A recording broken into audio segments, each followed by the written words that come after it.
Aries, Sun, Moon, and Rising. This is your tarot reading for the week ahead. Happy New Year. We start off with the Ten of Wands, the Lord of Oppression. A bit of a reminder to not take on too much too quickly, too soon. There's sometimes a feeling when we start the new year, isn't there, of a slight sense of overwhelm.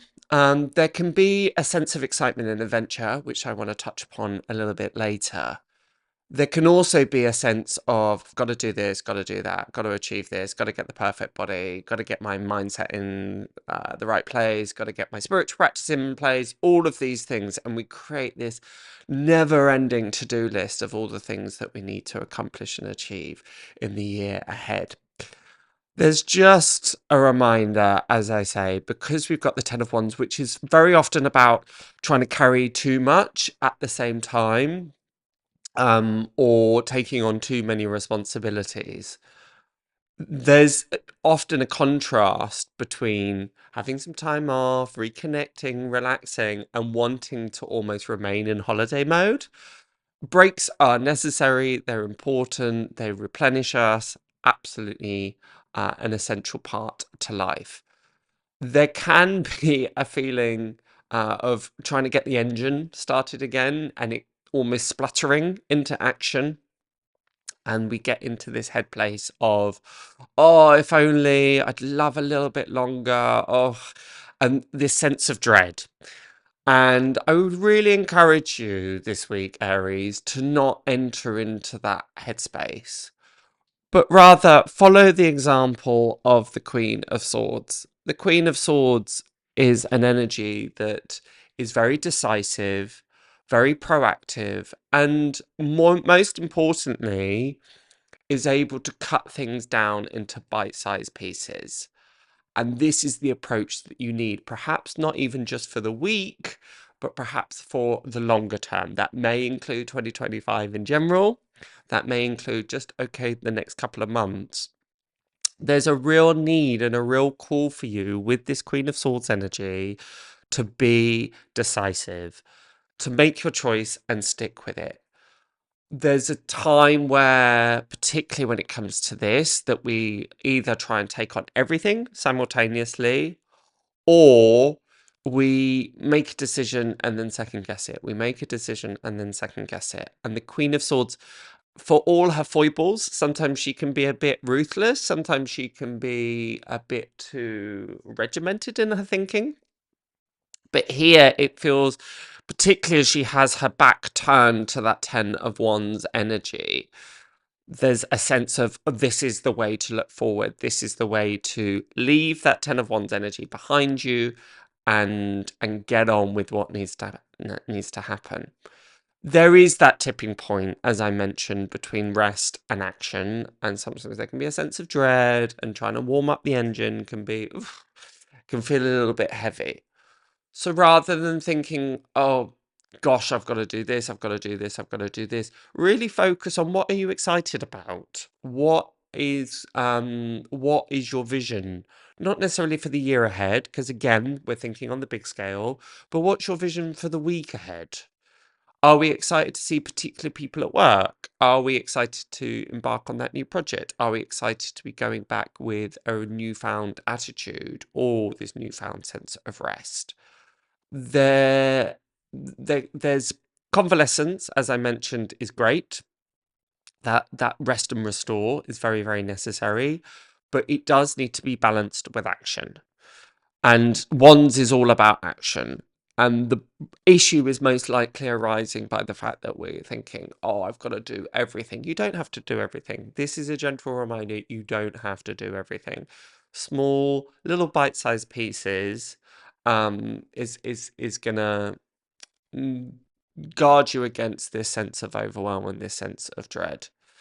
This is particularly true as we have the Lovers in the middle of your reading. Now, the Lovers in some decks or in old decks used to be called the Choice.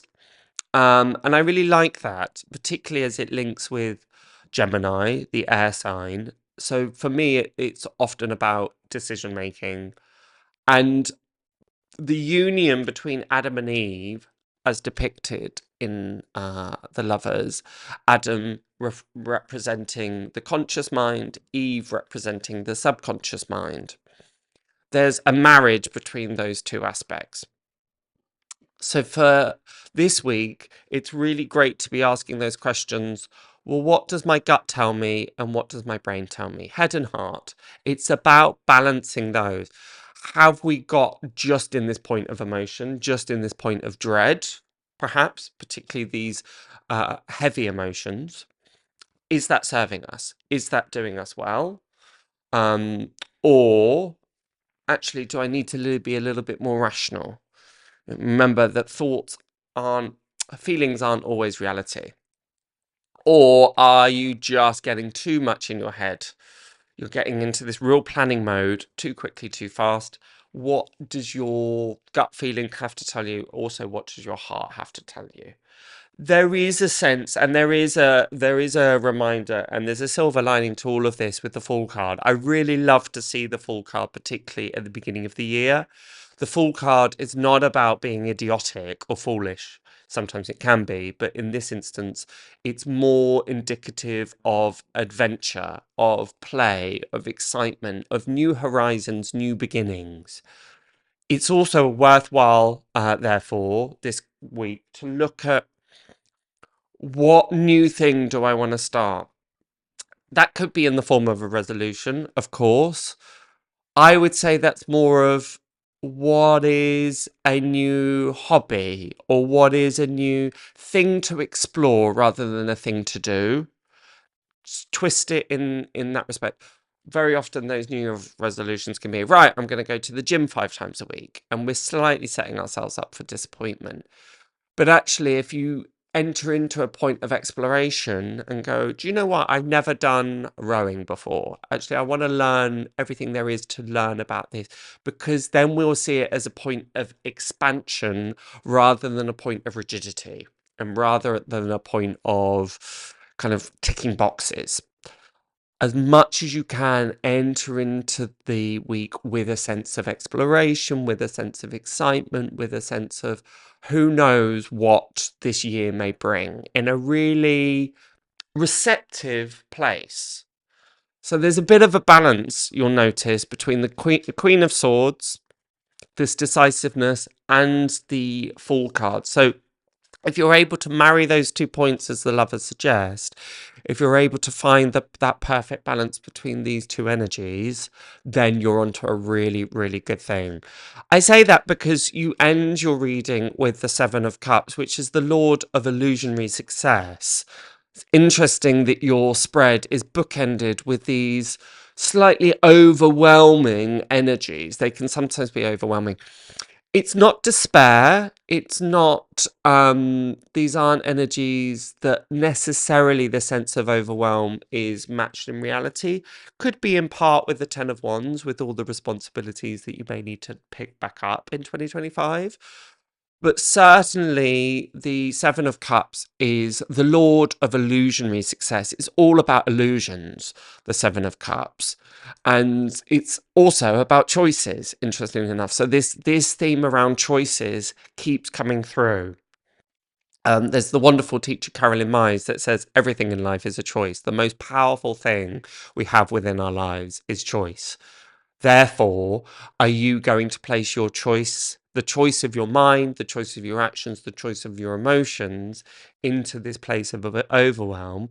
Or are you going to put your choice of emotions, mind, and your spirit into this sense of wonderment and into this sense of, right, this is what I want to do. This is what I want to get on with in this receptive place, as opposed to this place of trudgery and feeling as though this next year ahead is going to be arduous. Because if you enter into that year with that attitude, unsurprisingly, that's something that may very well show itself. Talking of choices, Fairfax doesn't really know where he wants to be, so he's trying to find the perfect spot. There's one other thing. Yes, it said, and I don't know whether this is true or not, but it's a nice it's a nice little throwaway thing. But it said that however you begin your new year, particularly that turn of the year over midnight, is how you're going to spend the year ahead. So let's extend that to the week. The first week could be indicative of how you're going to spend your year ahead. So make sure that you're entering into 2025 with a sense of receptivity, a sense of excitement, and a sense of discernment and clarity. I hope that helps. As ever, make sure that you check out your rising sign, your moon sign, and sun sign for a clearer idea of what this first week in 2025 may bring you. But until next week, have a gorgeous, gorgeous start of the year. Bye for now.